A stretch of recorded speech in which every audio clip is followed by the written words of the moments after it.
Depuis que vous savez que c'est moi derrière le jeu Roblox populaire My Prison, on me pose énormément de questions sur ma vie de dev de jeu Roblox. Dans cette vidéo, je vais répondre à un maximum de questions, que ce soit sur mon parcours, sur ma vie ou encore sur l'argent.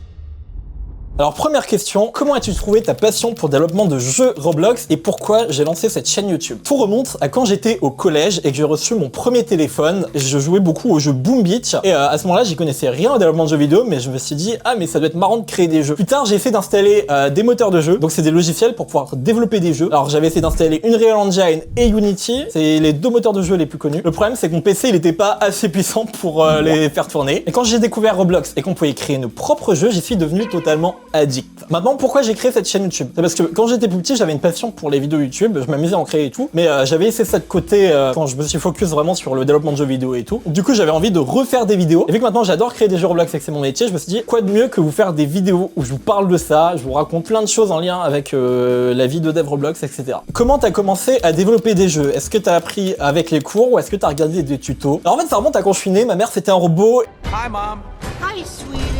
Non, plus sérieusement, alors pour le développement Roblox, j'ai fait beaucoup d'autodidacte en faisant énormément de recherches, mais à savoir que j'avais les cours à côté et que les cours ils m'ont permis d'approfondir mes connaissances que j'avais acquises en autodidacte. Faut savoir que pour les études, j'ai fait un bac général déjà. J'avais pris la spécialité maths, NSI donc c'est numérique sciences informatiques et SI sciences de l'ingénieur. Donc ça c'est celle que j'avais en première et en terminale j'ai arrêté sciences de l'ingénieur et donc j'avais plus que mathématiques et numérique sciences informatiques. Et par contre j'ai pris l'option mathématiques expert parce que on m'avait beaucoup conseillé de la prendre pour les études en informatique après. Après quand j'ai fini le bac, je suis parti en BUT informatique. Alors BUT, ça veut dire bachelor universitaire et technologique. C'est un diplôme qui est sur 3 ans et qui explore énormément de domaines dans l'informatique, ce qui m'a pas mal servi parce que le dev du jeu vidéo, il y a plein de domaines qui rentrent quand même dedans. Comment es-tu passé de tes études ou de ton boulot à développeur indépendant? Alors, My Prison, faut savoir que j'ai commencé à le développer quand j'ai fini le lycée, pendant les grandes vacances. Avant de passer en études supérieures, j'ai commencé le développement de My Prison et j'ai avancé dessus pendant les études supérieures et je l'ai fini entre ma première et deuxième année d'études supérieures. Donc après, en deuxième année, le jeu avait percé, je devais faire la mise à jour à côté des cours et tout, c'était vraiment pas facile. Et vu que le jeu marchait bien, que je gagnais assez pour pouvoir en vivre après, je me suis posé la question quand même sur le moment de est-ce que je finissais mes études ou est-ce que j'arrêtais à ce moment-là. Mais déjà, premièrement, je suis pas sûr que mes parents ils auraient voulu.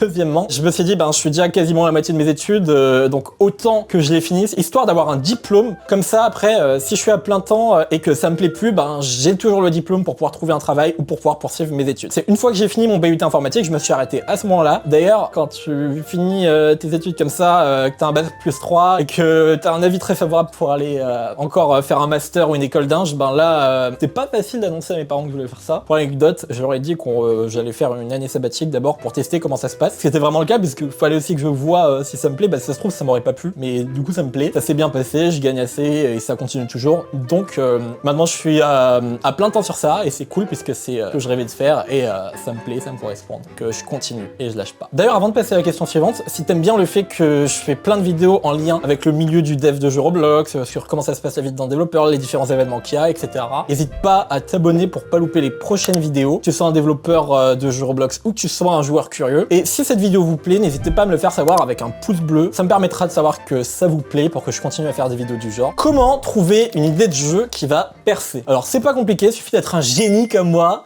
Plus sérieusement. Alors personnellement, quand je réfléchis à des idées de jeux, je pense simplement à des jeux que moi j'adorerais jouer, des idées de jeux qui me plaisent. C'est important même puisque si vous allez développer le jeu derrière, faut que vous soyez motivé. Et si c'est une idée qui vous plaît pas, vous serez pas motivé. Par exemple, My Prison, pourquoi je l'ai fait? Parce que j'adorais les jeux de gestion et qu'il y avait un jeu en Roblox où on construit, on gère notre prison que j'adorais et que je trouvais dommage qu'il n'y ait pas un jeu comme ça en multijoueur, en 3D et sur Roblox. Donc j'ai créé ce jeu. Pour trouver des idées de comment faire le jeu, faut jouer à des jeux qui ressemblent, qui sont similaires pour pouvoir s'inspirer. Personnellement, je conseillerais même de ne pas chercher à trouver une idée de jeu pour percer, mais trouver une idée de jeu qui vous plaît. Puisque si vous faites un jeu qui vous plaît et que vous le faites bien, il y a des chances que ça plaise à d'autres personnes et que ça perce. Et ne pensez pas non plus à une idée de jeu juste pour l'argent, ça sert à rien. Personnellement, quand je crée un jeu, je développe d'abord tout le jeu et vers la fin, je vois qu'est-ce que je peux rajouter pour le monétiser, histoire que je puisse vivre du jeu. Mais je focus pas d'abord sur la monétisation. C'est mieux pour éviter de gâcher l'expérience des joueurs et que le jeu devienne mauvais, puisque ce serait un trop gros pay to win après. Combien de temps pour faire un jeu populaire? Alors, il n'y a pas de réponse générique, ça dépend du jeu. Selon les différents jeux, ça va prendre plus ou moins de temps à développer. Par exemple,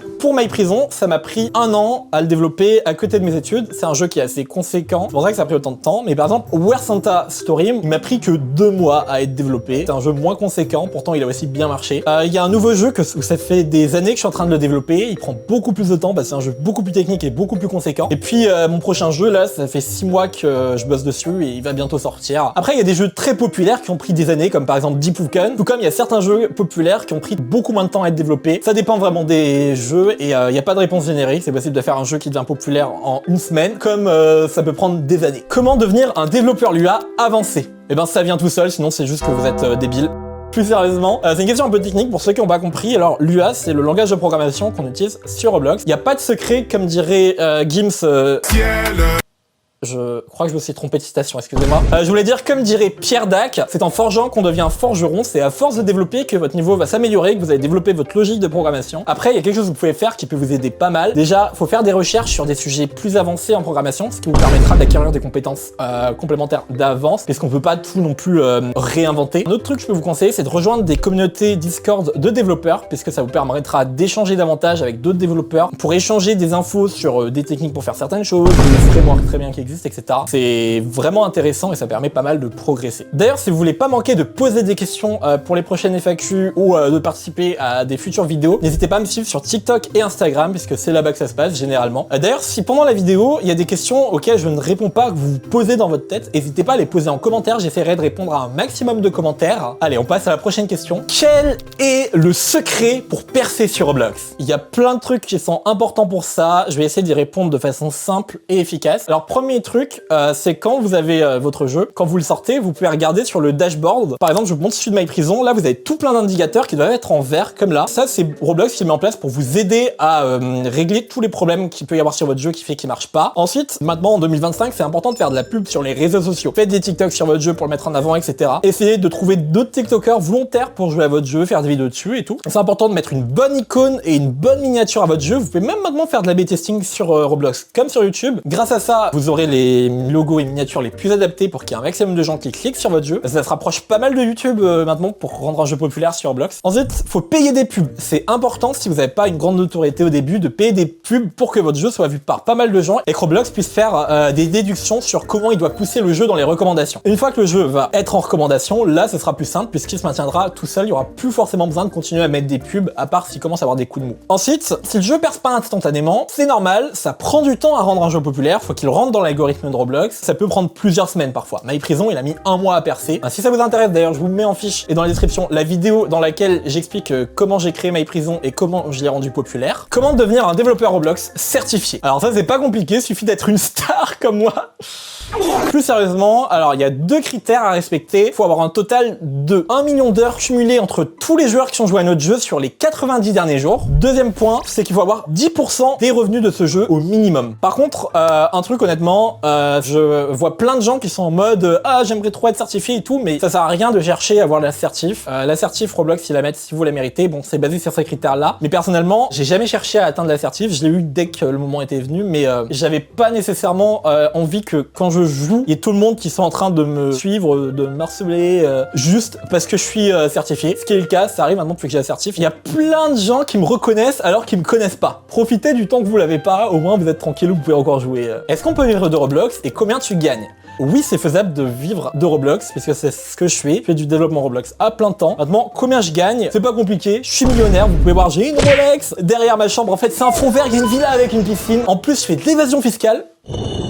Waouh, ils sont rapides l'URSSAF, dis donc. Non, plus sérieusement, je paye mes impôts, mes cotisations comme tout le monde. Et du coup, pour répondre à combien je gagne, déjà, premièrement, ça va dépendre des périodes. Ça dépend de l'ancienneté du jeu. Par exemple, quand le jeu vient de sortir et qu'il fait son pic de joueurs, c'est sûr qu'à ce moment-là, on va gagner beaucoup plus. Après, ça dépend aussi de la période de l'année. Par exemple, à Noël, vu qu'il y a tous les enfants qui reçoivent des Robux en cadeau, il va y avoir plus de revenus que d'autres moments dans l'année. Ça dépend aussi des mises à jour. En ce moment, par exemple, je fais pas beaucoup de mises à jour sur My Prison parce que je focus sur des nouveaux projets. Du coup, j'ai moins de joueurs et forcément moins de revenus. Maintenant, Actuellement, je garde beaucoup de Robux en stock. L'avantage avec Roblox, c'est qu'on peut développer notre entreprise à notre rythme. Pour ceux qui savent pas, Devex, c'est l'action de convertir des Robux en argent réel. L'avantage, c'est qu'on peut choisir combien Devex à chaque fois et ça me permet de garder des Robux sur Roblox pour faire évoluer mon entreprise à mon propre rythme. Pour vous donner une ordre d'idée de combien un dev peut gagner, déjà le SMIC, il est de 1800 € par mois. Donc faut déjà gagner plus que 1800 € par mois pour pouvoir en vivre. Deuxièmement, 1 million de Robux, ça fait 3500 $.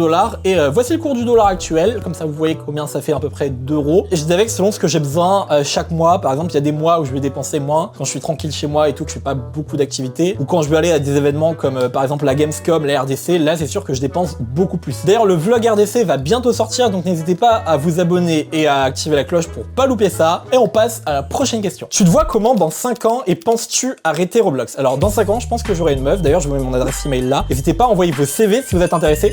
Plus sérieusement, surtout que pour le moment, je focus tellement mes projets que j'aurais tellement d'attention à lui accorder que si elle était en couple avec un mur, ce serait pareil. Donc plus sérieusement, du coup, c'est une question très intéressante. Alors dans 5 ans déjà, j'aurai mes nouveaux jeux normalement qui seront sortis. Donc il y a déjà le premier jeu dont je vous ai parlé avant, où je vous ai dit que ça fait à peu près 6 mois que je bosse dessus. Si tout va bien, il devrait sortir début janvier. Ensuite, j'ai mon deuxième projet qui est un tout nouveau jeu de gestion beaucoup plus poussé que My Prison sur un autre thème et il y a plein de choses qui vont dépendre de comment fonctionnent ces deux projets. Donc j'espère que ça se passera bien. J'espère que dans 5 ans, j'aurai fait évoluer mon entreprise, que je serai passé en société et que je serai plus en micro-entreprise. J'espère avoir potentiellement mes propres locaux. Aussi rentabiliser la chaîne YouTube parce que là, pour l'instant, je gagne pas trop d'argent avec la chaîne YouTube. Donc je dépense beaucoup pour le montage et les miniatures et dans le matos vidéo que j'ai acheté. Mais derrière, j'ai pas, c'est pas rentable. Je perds de l'argent à chaque fois sur les vidéos que je fais.